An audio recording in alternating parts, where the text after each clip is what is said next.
Hi there and welcome to Lesson 4 of Mastering V-Ray. In this lesson we will finally be tackling some complex materials that utilize advanced shading and texturing techniques in order to produce photorealistic and highly detailed results. I'm going to be creating two different complex materials in this lesson, which you can see on the screen now. Both of them are exhibiting a broad range of features that need to be simulated, but most importantly they include some of the smaller, less noticeable details that people don't often realize are there, but make a huge difference to the overall realism of the shader itself. Because of these small details in our reference shaders, we have a perfect opportunity to finally jump into creating some procedural textures using Burcon maps, as well as blending those together with standard bitmap textures, which is what you guys are probably used to using. As you'll soon find out, the process for creating these materials with my method stays the same pretty much every time. There might be a couple of smaller differences, but overall the structure of the materials, the way I handle detail, it's all the same. So basically I work my way down from the larger features to the smaller ones. And I try and do it in a clean and optimized way. However, now that we're starting to dive into more advanced techniques, it's more important than ever to focus on exactly what I'm telling you and really take it all in. I know a lot of you have been waiting for me to get into this lesson, so take your time, watch, re-watch it, and practice creating your own shaders over and over. I probably take a few things for granted here that I'm about to tell you because I've literally slaved for night after night after night to get to this point where I understand what's happening at all levels of the shader process. So really, I'm like I said, I might take a bit of that for granted, so just really take a hard look at what I'm saying. I'm going to do my best to explain all the little features that are being put into these shaders. But yeah, so make sure that you just double check everything. This won't be the last shader tutorial I create either, so we'll have plenty of time in future lessons to cover a broad range of materials. So back on topic, like I was saying, we're going to be recreating from scratch these two different materials. On the left here, we've got a worn green kind of paint on an old toy, and you can see it's got some heavy rust effect happening, and also you can see the multiple specular lobes that we were focusing on in lesson number 2. So that'll be the first material we create. The second material is kind of a classic material I've had to create over and over and over again, because once again this material has a lot of different features that are really important to reproduce. You've got some high-res scuffing in the edges, you've got multiple layers on the metal, you've got scratches and dings, and all those things are going to contribute to the realism of your shader. If you don't have any of them in there, and it's just a basic V-Ray material with like a red reflection, it's going to look terrible. So hopefully this lesson is kind of the lesson you've been waiting for, where I just run you through that process of creating a really nice, clean, detailed shader that is photorealistic, even at high resolution. So let's get started on it right now. I've been looking forward to making this tutorial, so let's dive in right now. Now this lesson is going to be broken up into two different chunks. One's going to be making this material, the other's going to be making the Iron Man material, and they will be two separate videos just for the sake of file size at the moment. But now that we've opened up this scene, this is the starting scene that you'll see when you first open up the file. So it's already got the complete material here, and it's got that same material broken up into its different categories. Now, as you know, I always like to do things in a broken down, simplified way. So if you look at the final result here that we're going to be matching again and compare it to the Photoshop file, you can see here that it's pretty close. You've got the multi-layered green material, you've got the rust, and you've got some dust happening in the crevices, you've got some occlusion happening, and it's pretty similar. So where do we start? Like what's the best place to start? Well, we're going to start with just a simple V-Ray material, and the first thing you want to do is get the color right. So just taking a look at the Photoshop file again, you can see we've got a kind of if we just sample that color there, it's just a dark kind of desaturated green. So in V-Ray, we're just going to assign this first material and just call it green base coat.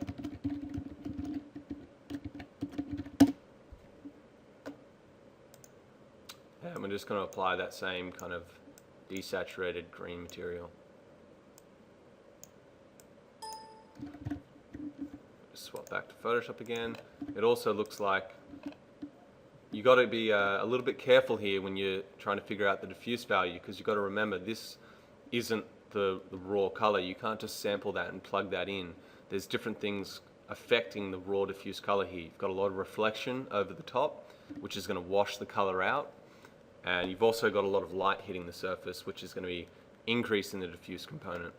So you need to consider that when you're dropping in your first bit of color. So things are always going to be a little bit darker than you think, and they're going to be a little bit more saturated than you think, but just a little bit, just a little bit. So if we just render that, and I'm going to pause this each time. Every single time I render, I'm just going to. So there we are as a starting point. It's just a simple V-Ray material with a single color on it. Now we need to start dialing in the reflection. So the first thing I'm going to do is, like usual, untick Fresnel, bump the subdivs up to 90 so we've got correct sampling, and put a fall-off curve in the reflection slot. Leave it at perpendicular and parallel. We're doing the exact same thing we did in lesson number 2, except this time we're just trying to create something a little bit more targeted towards a reference image. So once that's created, go down into the bottom here, and rather than making it monocolor, we're just going to introduce a little bit of color into the reflection. And the reason I'm going to do that is because if you look at the Photoshop file, you can see here that the color in the highlight isn't perfectly white. Now this may be a result of the fact that we're obviously got a blue sky here, but it also is a very metallic material, so it's not going to be perfectly monochrome in its reflection. So back in Max, I'm just going to put a similar curve on as we did in lesson 2 as well.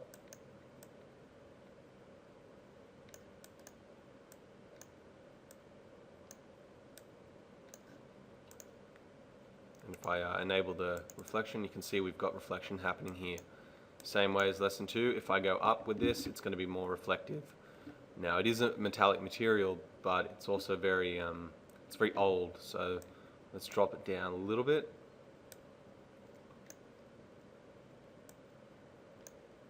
Alright, you can see the reflection curve down the bottom here is grey, but we want to make that slightly tinted. So I'm just going to untick the red and green and lift up the blue component just a little bit. Then I'm going to grab the green channel and just shift that just a little bit. So you can see now we've got a slight tint in the reflection here. It might be a little bit too much, so just level that out a little bit. And now we've got this real subtle reflection curve going through. You'll notice I never touch the edge reflection, because at that point all 3 wavelengths converge at 1 and the material stays completely white at that perfect 90-degree angle. Okay, so dialed in the reflection, and it's going to be pretty useless rendering another preview unless we've got some kind of glossiness in there. So I'm just going to do one thing first here. I'm going to set it to be a ward BRDF. As I explained in lesson 2, the ward's better for metals, and if you look at the material here, it's definitely a metal. It's a colored metal, but it's a metal nonetheless, so it's going to be exhibiting those properties. So I'm going to drop the reflection glossiness to 0.75, and I'm going to render, just as a starting point to see where we're at.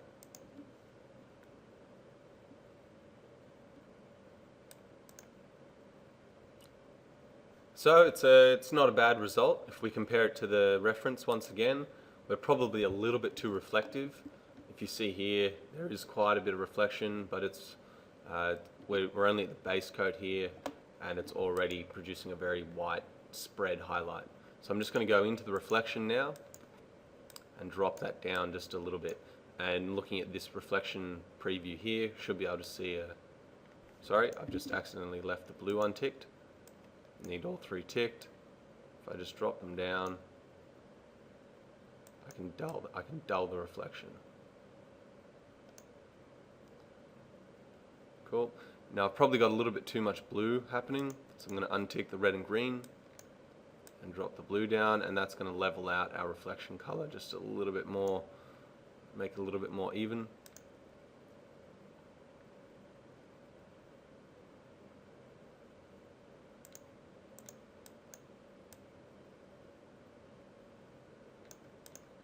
Cool. And I'm just going to render again. Okay, so it looks a little bit better now, a little bit more soft, but we just need to compare to the Photoshop file again, and the color's a little bit off. Right now we're probably a bit too green. We need to introduce more blue into the shader. So in the diffuse component, all I'm going to do is just start sliding the hue up towards blue until I get a result that's a little bit closer. It's going to make it a little bit darker, and I'm going to fade it off a little bit. Now if I render again, just a small region, you can see that there's a subtle difference here. Maybe it didn't change it enough to affect things as I like.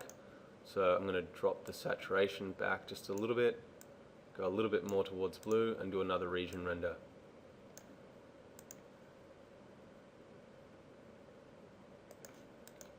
And that's more like it. So even that subtle change there makes a big difference in the overall result. So there on the left it's too green, and on the right it's a bit closer to what we're seeing with this shader. Okay, so I'm pretty happy with how the diffuse and base reflection glossiness is looking. So now we need to go in and add a second layer to the material and start creating the effect seen here, where it goes from a soft glossy reflection to a very sharp pingy highlight.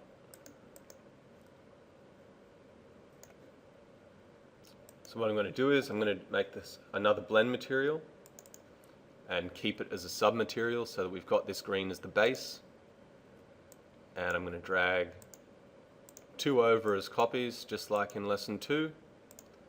And I'm going to call these coat 1 and coat 2.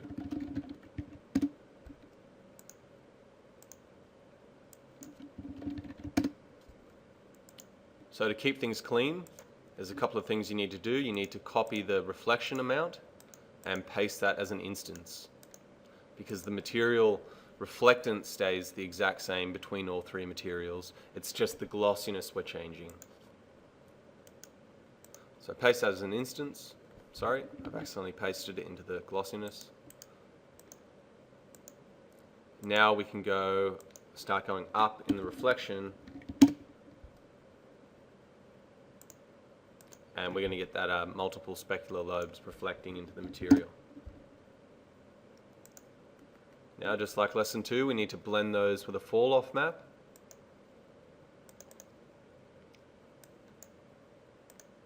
You leave it at mono this time.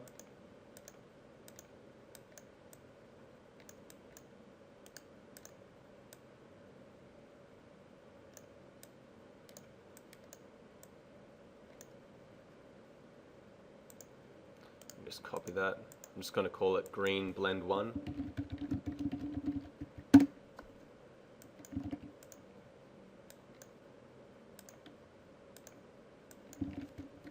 So I've just duplicated that over now, and I'm going to use this as the top coat.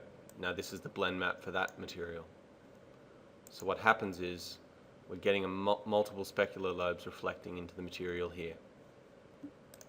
So let's do a render of that and see where we're at.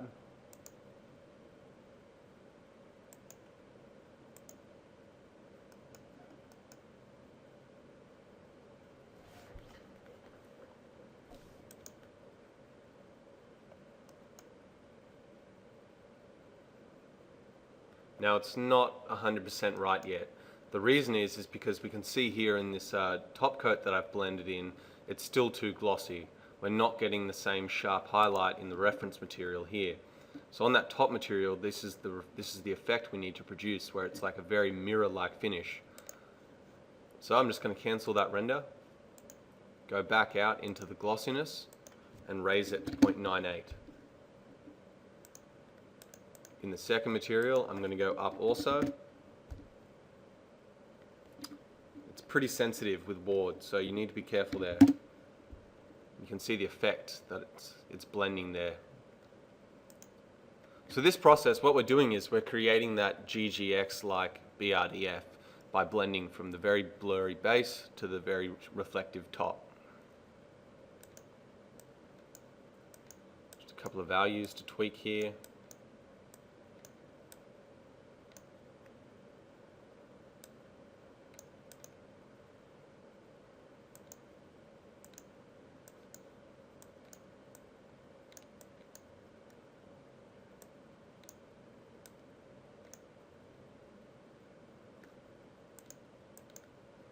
And we'll just do another render.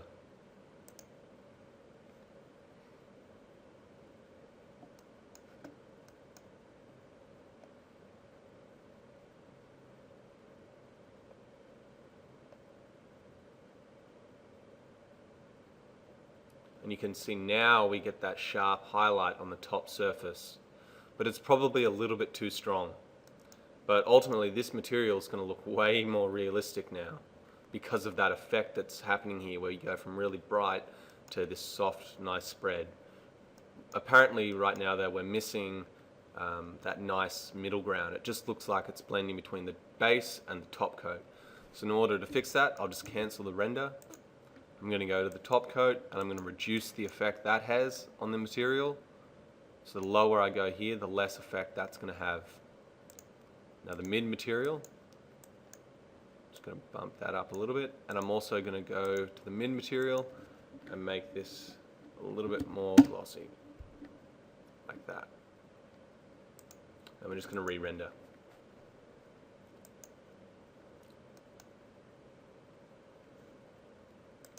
So this render is just about to finish, and as you can see, it's already looking way better than that starting point using one material. If I go back into the Photoshop file and compare the two, if you look here on the edges, this highlight here is a sharp reflection, but it's also very blurry at the base. So it's good to just constantly keep looking at the material. You can see here that this is another sharp reflection of the floor over here that we're seeing. So it is producing kind of mirror-like properties at all angles, and that's where the importance of having these multiple layers comes in. So this top coat, this really sharp reflective coat, that's only getting blended in a tiny bit at the facing angle, but it is there. So that amount is what is going to contribute the correct amount of reflection in order to produce this type of look. So one problem we've got now is I've gone in and I've recreated the base metal in its perfect clean state, but now we've got to change these glossiness values to incorporate a texture map. And so what we need to do is we need to first load in the bitmap. So I'm just going to load that.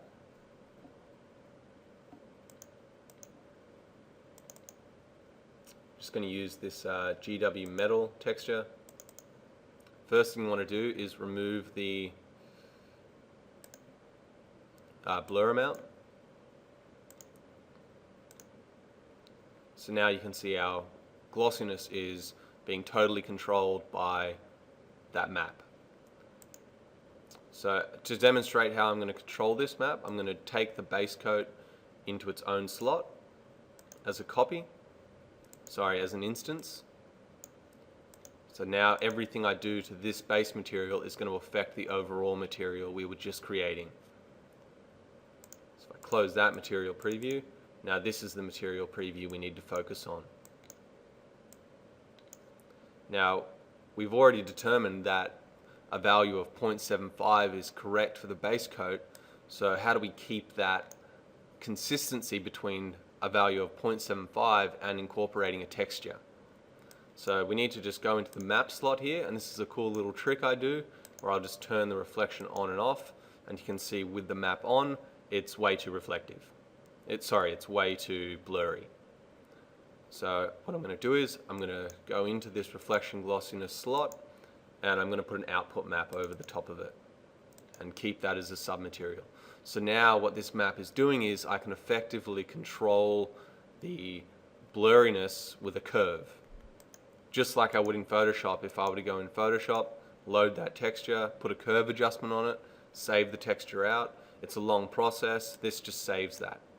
So you can see as I change the curve here, it's changing the glossiness of the map. Now we need to get a value that's closer to 0.75. So what's logically the easiest way to do that? Well, we can select the base point and put this to 0.75, because what we're seeing here is a value from 0 to 1. 1 being a mirror surface, 0 being a completely glossy surface. Let me just demonstrate that. As I go down to 0, the glossiness changes. So as we go up here, it's getting more and more glossy. So I'll leave that at 1. I'm going to leave this at 0.75. And now I need to get the in-between part blended correctly. So if you make that a Bezier curve, Bezier smooth handle, and drop this in. Now we don't want the edges to be perfectly white, so we want to drop them down. Just going to drop this down a little bit more.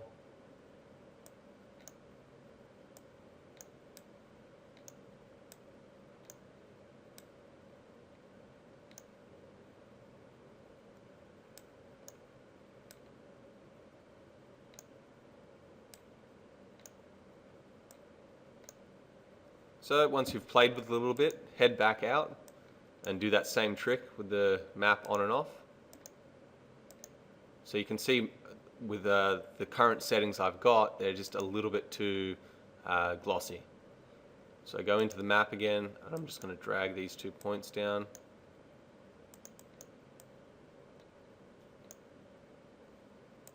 And compare again.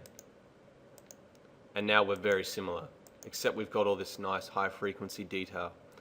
So let's apply that shader to the ball and do a render. So as this new render's going, this is just the single base coat material, and we've got the reflection glossiness mapped now, but it's mapped in a way that represented the 0.75 value we had in before. And having that little bit of texture detail in here automatically makes the shader look a whole lot more realistic, and start to add in some of those effects seen here, where it's going between highly glossy and really matte, but it's not doing it in an even distributed way. It's got a lot of noise in that surface. So naturally the next step, now that we've done that, is to make sure that all 3 layers incorporate the same level of glossiness that we had set up in that original material we were creating. So what I'm going to do is I'm going to go back to the material we were creating. I'm going to drag this into the slot, into the base slot again as an instance. Now if we take the glossiness and copy that, and if we paste it into the 2 top coats here, they're going to have the same glossiness. And the whole material is going to be just 3 identical materials. But as you know, we need to make them varied. So the reason why I've put an output map in this slot is because what I can do is I can copy the texture, go into the 2 top coat materials, and paste it as an instance without affecting the curve that's going to control the glossiness. So on the top coat material, I'll do the exact same thing, paste it as an instance, and now I can independently control the glossiness here. So let's go to the middle coat, and now we need to make this material slightly more glossy. So we're just going to go up here, and let me just load up the material preview so you're not getting confused. As I drag that down, it's affecting the material. Now we need to go more glossy than the base coat here. So I'm just going to drag that down until it creates a kind of nice look. I'm going to have to do all 3 at the same time here. I have to move this one up. This one's going to be a lot closer to 1. You can see in our map here, this is the texture map controlling the glossiness. We want it to be a lot closer to 1 so that it produces a result like we're seeing here in these highlights.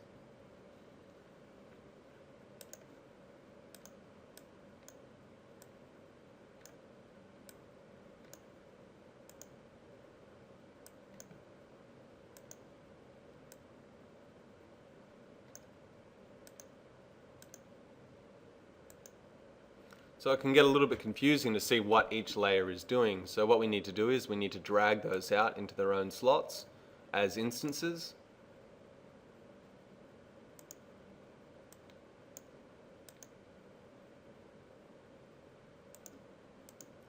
And you'll see, compared to the material that I had up when the job was completed, that this top coat's not, it's too matte. The reflections are too blurry. So we need to go into the glossiness slot. I'm going to raise this to 1. I'm going to go up a little bit higher here.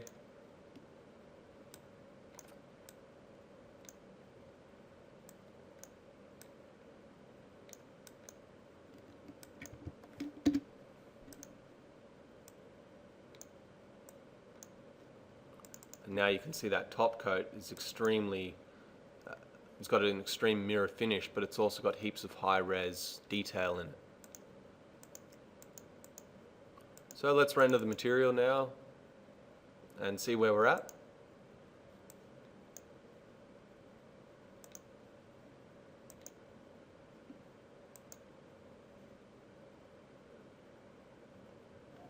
So it looks good, but it doesn't look perfect yet. That top coat still doesn't have enough reflectivity, like sharp reflectivity in it. So what I need to do is I need to go back to the reflection glossiness and just adjust that curve a little bit and really just get it really sharp. I'm going to do one more render, and then we'll move on to the next part, which will be incorporating a little bit of more information in the diffuse part of the material. So let me pause that render. I'll start it up on its. So making things just a little bit more glossy on that very top coats just made things look a little bit more realistic.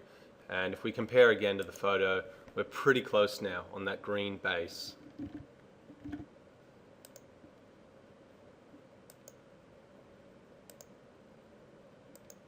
So like I said, what we need to do now is because we've introduced glossiness into the map, the diffuse component has to be affected as well, subtly.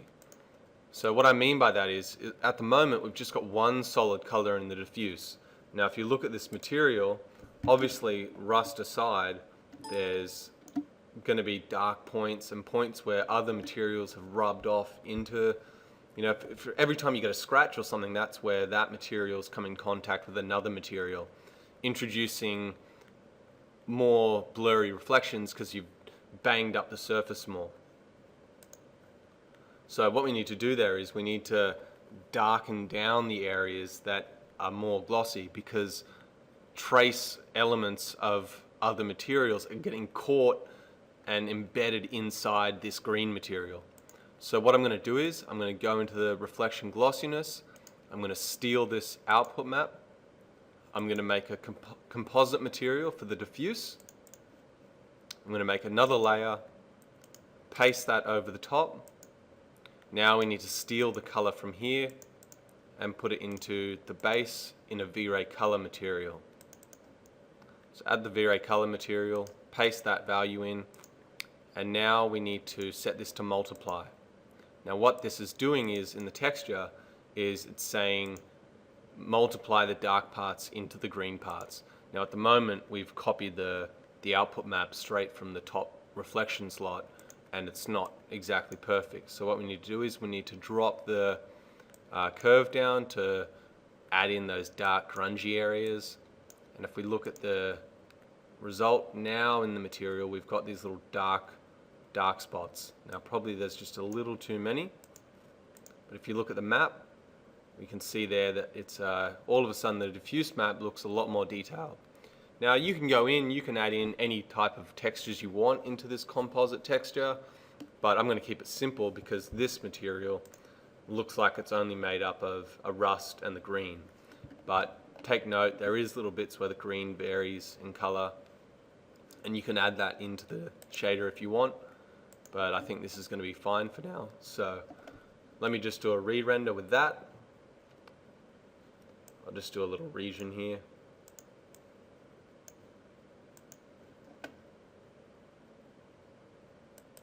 So as that's rendering, it's a subtle effect. You can barely even see it, But my point is when making shaders is that if it's in the real world material, you need to do your best to get that into the CGI material, because all those little things, they do add up. Things like missing bump maps, incorrect bump maps, wrong reflection glossiness. If you get it wrong, then it's not going to look real at the end. Your eye is very good at determining when things look realistic or not. So you need to add so much detail into the shader that your eye begins to become confused. It just naturally believes it's real there because there's all the real detail from the real material.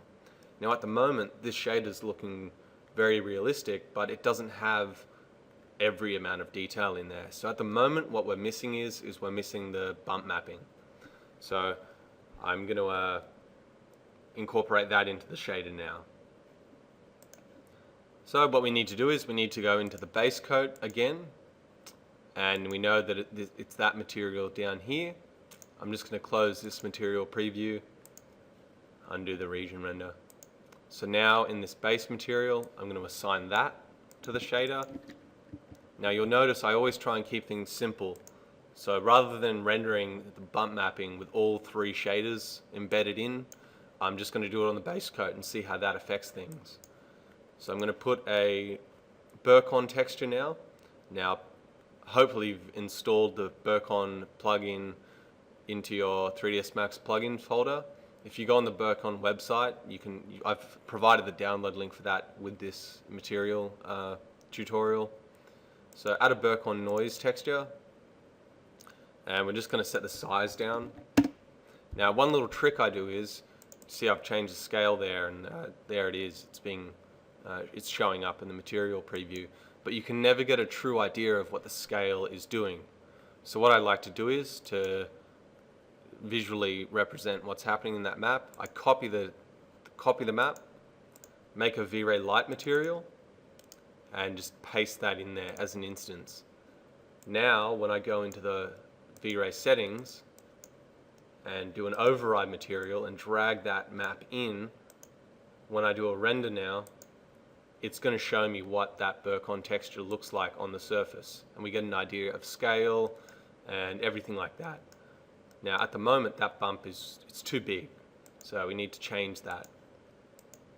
Now this lesson isn't going to be a Burcon specific lesson, so obviously there's quite a lot of functionality and features within this texture itself. It's a huge advantage to 3ds Max users having these extra procedurals, because you can do things you just can't do in your typical Max procedurals like the noise and splat and stuff like that.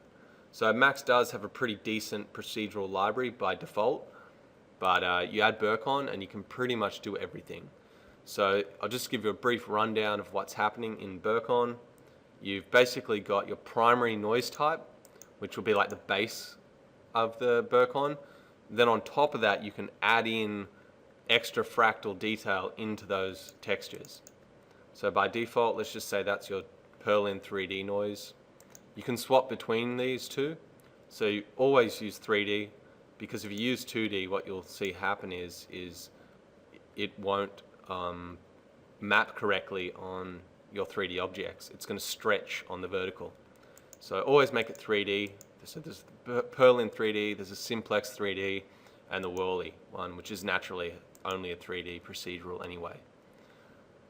So for this one, I'm going to use Whirly, and I'm going to add in a hybrid multifractal into it.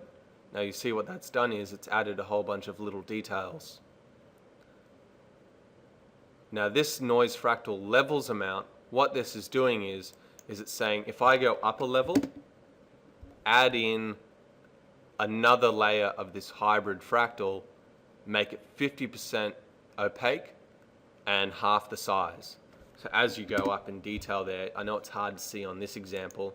If I just change it to Perlin 3D, if I go down to 3, let me just double check that that's, yeah, okay, so it wasn't updating. So if I go down to 2 here, you can see that there's not much detail. If I go to 3, it's adding another fractal at half the size and half the opacity. So I'm just going to go up to 4. and change this back to Worley. And we'll do going to copy that map. But before I do that, I just realized I'm missing another piece of core functionality in Burcon, which is the distortion. So what you can basically do is you can use another map to stretch and push this base map here. So what I'm going to do is I'm going to enable distortion, and I'm going to put another Burcon noise texture through that. I'm going to change the scale just to be, you always want the distortion to be a little bit bigger than the base size, because you don't want it becoming so high frequency, the noise in the shader, that it all gets lost. So what I'm going to do is I'm going to make you're going to start increasing the strength of distortion, and you can see the effect that has if I kind of just slowly go up. It's using this Burcon map to push around this base map. It's just a huge amount of power at your fingertips there. I've created some really crazy fractals using composites and blends, and you can do some crazy stuff, which I will get into in later lessons. For now, though, I don't want to overload you with too much information. So I've just given you a basic rundown of what Burcon can do, and we'll get into producing in an entire lesson itself, just creating different Burcon procedurals. But for now, I'm just going to raise this up just so it affects things a little bit better.